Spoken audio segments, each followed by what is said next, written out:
Welcome to Khealos' Gaming Table. So this weekend I got to participate in the official Khealos Game Labs World Wide Event 2023 at the cost of boot laces. This event was run by an official Khealos Game Labs demo team member. All materials were provided, all the mechs, record sheets, the maps, the scenario. The only thing that we had to bring was dice, and you didn't even need to bring those if you didn't want to. This is an ill clan scenario based upon the invasion of New Terra by the clans. Each side had its own set of objectives, and there was a bit of skullduggery on the part of the clans. They were luring the Capellans into a trap. Now, this game wasn't just me versus a singular opponent. There were actually multiple players on each side. 4 Inner Sphere players versus 5 clanners. I got to pilot the Nova Cat and the Kit Fox. On the Clan Jade Falcon side, we were given a Warhawk, a Nova Cat D, a Cougar 1, a Kit Fox K, and a Fire Moth. On the side of Clan Wolf, we had a Summoner J, a Stormcrow Prime,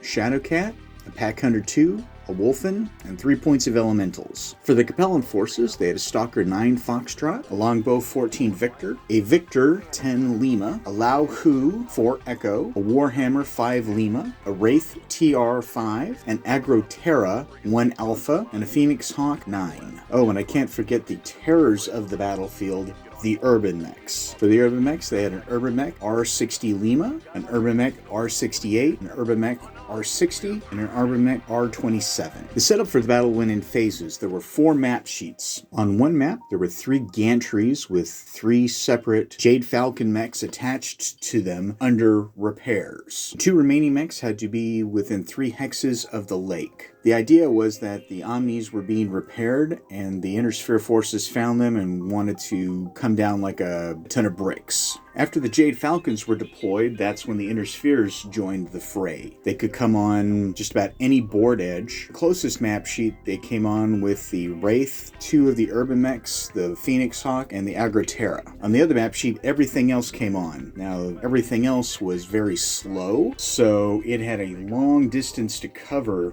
Granted, they did have a lot of long-range weapons, but still. After the remaining Inner Sphere forces deployed, that's when Clan Wolf joined the board, and we decided to try and hammer the smaller force between the 2 of us, and we were relatively successful at that. We did go ahead and decimate the Inner Sphere that decided to approach from the west. Granted, there were 5 mechs and the entire force of the clans coming down on them. One of the Urban Mechs went out on turn 1, and we just slowly worked them down. The Wraith and the Agro Terra were very mobile, and the Agro Terra tried to get away, but was eventually hunted down, and with some really good shots, got destroyed. The Wraith did its best to keep in cover, even dropping prone for a couple of turns to keep the majority of the clan fire away, but as it tried to get out of the killing fields, it suffered some catastrophic damage and eventually fell. From there, the clans consolidated on the map sheet that the Inner Sphere fast movers had come on, trying to draw the remainder of the Inner Sphere into their own killing zones. The Inner Sphere did their best to stay away, but we kept drawing them in. They kept trying to take down the gantries, because that was an objective of the Inner Spheres, to actually destroy the gantries, as well as destroy any clan mechs that they could. It was a long, hard-fought battle, especially as the Inner Sphere forces slowly got whittled down. The long range of the clans very much helped with that, despite some of the Inner Sphere mechs having stealth armor, making it very difficult to shoot at long range. They did have to try and close in. Probably the funniest turn of the night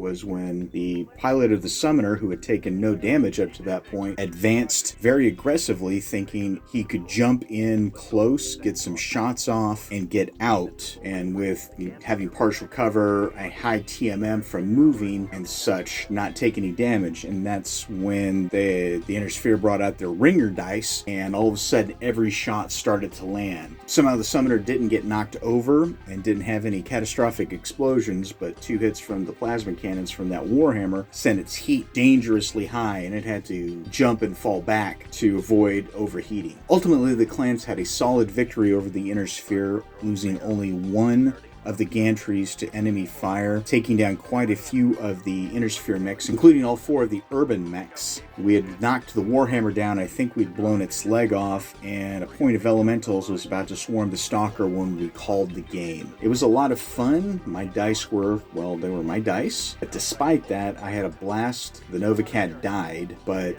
what are you going to do? In some ways, it was also very much a learning game because a lot of the technology in the Ill-Clan era I had never played before. Typically, we play up until Clan Invasion. We've started to branch out into the FedCom Civil War, but this is the first time we'd gone to do a lot of the really advanced tech, or at least advanced for us. I got to experience firsthand the pain in the butt going up against stealth armor, but I did get to use heavy large lasers. I got to see the devastating effect of plasma weapons on enemy mechs. Double heat sinks are great until you start going up, 10, 12 heat in addition to everything else that you get hit with. So those are pretty nasty, and I would actually like to field some in the future. I wasn't sure about the Ill-Clan era. I'm not up on all the fiction and the actual story, but this actually made me kind of want to play some of the future eras. I'm not looking to get too crazy into the tech, at least not yet. I want to ease myself into it, but I did have a lot of fun, and I think everyone else did as well. And I mean, in the end, that's what you're looking for.